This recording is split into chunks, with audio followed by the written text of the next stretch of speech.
Hi everyone, and welcome to my YouTube channel, Strix Outdoors. In this video, we're going to talk about hiking boots. Now, as part of the hunting that I do, one of the ones that I enjoy the most is actually going up to the Northwest and bow hunting in Montana. I've been doing it for quite a number of years now, I think 13 or 14 years, going back again this early fall. And I've learned several things over those years regarding hiking boots that I wanted to share. And so we're going to talk a little bit in detail about that coming up. Before we jump into that, if you're already a subscriber, thank you and welcome back to the channel. If you're not yet, please consider hitting the subscribe button and bullseye that like button for the YouTube algorithm so other people can see this video and support my channel as well. All right, so you've got a lot of options when it comes down to hiking boots that you're going to use for hunting, and it really depends on your specific application. But for those of you going out west or going up into the mountains to go chase elk and other things, you really need to get a good pair that's going to support you and do what you need. And so over the years, I've experimented with several different brands, and I've kind of ranged now from very inexpensive boots to a little bit pricier boots. And let me tell you, I think you get what you pay for, and there's certainly good reason, justification to buy a high quality boot for those applications. So I'm going to tell you a little bit about what I've learned over the years and about what I've settled on as my primary boot. Now, I haven't tried every single boot that's on the market. In fact, I am curious to try a few others that are also high-end boots that I've heard really great things about, such as the Crispy boots. You know, but what I've seen over the years is on the inexpensive boots, I started off with a pair of Timberlands, and you know, they worked great. They were pretty well waterproof, but they lasted me about a season and a half, and that's basically going up to Montana for about 2 weeks for the season, and that's it. So if you're hunting a lot more than that, those certainly wouldn't cut it.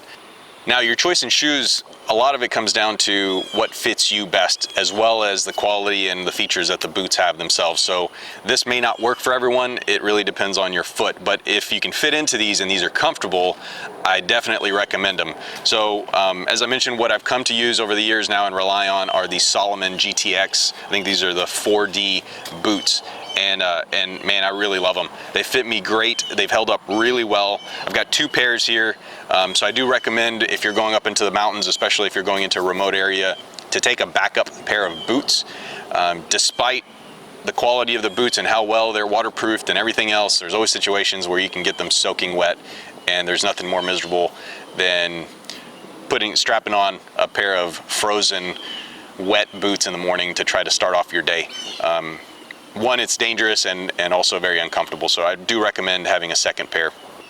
So I'm going to grab the camera real quick and I'm going to show you a close-up of what these boots look like. This pair on my left, I've had for 4 seasons now. I'm still running them. They still work fine.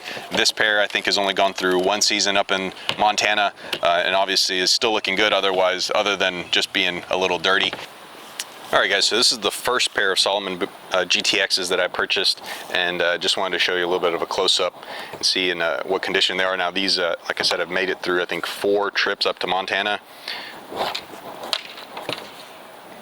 So a little scuffed up, but everything's still holding up really well, nothing coming apart on the sole. You know, there's a little bit of wear and gouging here along this upper band here, which I think I'm just going to fill in with some shoe goo a little bit. You know, that's the only piece that's really started to come apart.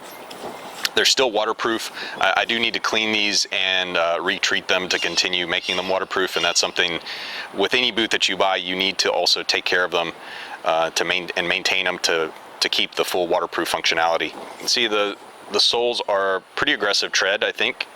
These are worn down a little bit, but not overly aggressive. Quite comfortable walking in them. Now, by comparison, this is my newest pair of Salomon GTXs. You know, they've updated a few things, but generally the same boot. They fit the same for me. Again, this has only made it up 1 season up to Montana. Still in great shape, other than just being a little dirty, which I need to clean up. Again, you know, pretty aggressive tread, I think. I found this to be really grippy and have had no issues with stability. Good support in the ankle. You can kind of see these side by side a little bit. I'll show you the treads in terms of what's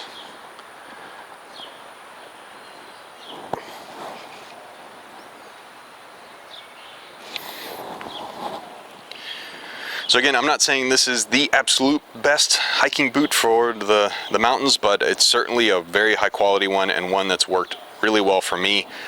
So much so that I decided to get the same thing as a backup pair. And that's what I've determined now is my strategy. So what I was doing before, many years ago, was that I had my primary pair of hiking shoes, which were these Salomons, these more expensive boots, and then I had an inexpensive pair as a backup, just in case I had an issue, but didn't really intend to wear the backups. Well, what I realized over time is that, well, those primary shoes do eventually wear out, and then I'm left with the backups that I don't really want to wear all the time, lower quality. And so I said, you know what, why not just buy a second pair of the same boots as a backup? Whenever the first pair finally wears out, I'll have the second pair already ready to go, and that'll become my primary. And then I'll get another backup that'll be the same thing. So that way, I think it's more efficient use of your money, really. All right, so this video, I'm not intending to tell you that these are the best hiking boots out there, but they're certainly one to consider. I've really liked them, and I am curious still about a few other brands that I've heard about, specifically Crispy's. But these have been working really well for me, and so I had no reason to really change. So I'm curious to hear from you guys and gals on what's been working well for you. So leave a comment down below and let me know what boots you've been using and what you think about them, if there's maybe another pair or different brand that I should consider. But certainly for anyone looking to figure out what kind of boots to wear to make your first elk hunt or trip up to the Northwest, certainly ones to consider. So as I said, nothing but good things to say about these boots specifically. I'll refer you to the Salomon website to look at all the technical specs on what they have and everything else. So for me, they were comfortable right out of the box, really no break-in required. They did get a little bit more comfortable with a little bit of wear. They loosened up just a bit, but not like a pair of really stiff leather boots that you really have to work before they become comfortable. They offer great support, both for the ankle and also for your arches.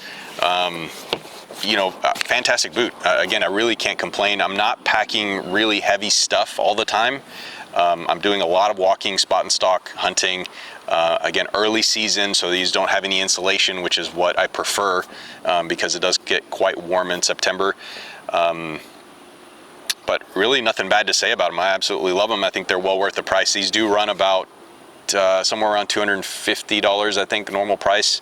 And obviously, I encourage you to look for some sales. I purchased these from REI, which there is a local REI here in Houston, and I do recommend with any boot purchase, either you order them online with a good return policy in case they don't fit you, or better yet, just go into one of the stores and try them on for yourself to make sure they're going to fit your foot properly. Well, everyone, that's it for this video. I hope that helped. Again, this isn't the one answer, but certainly a pair of boots to consider if you're looking to go hunt out west or looking for just a good hiking boot in general. That's it for this video. Until next time, thanks for watching.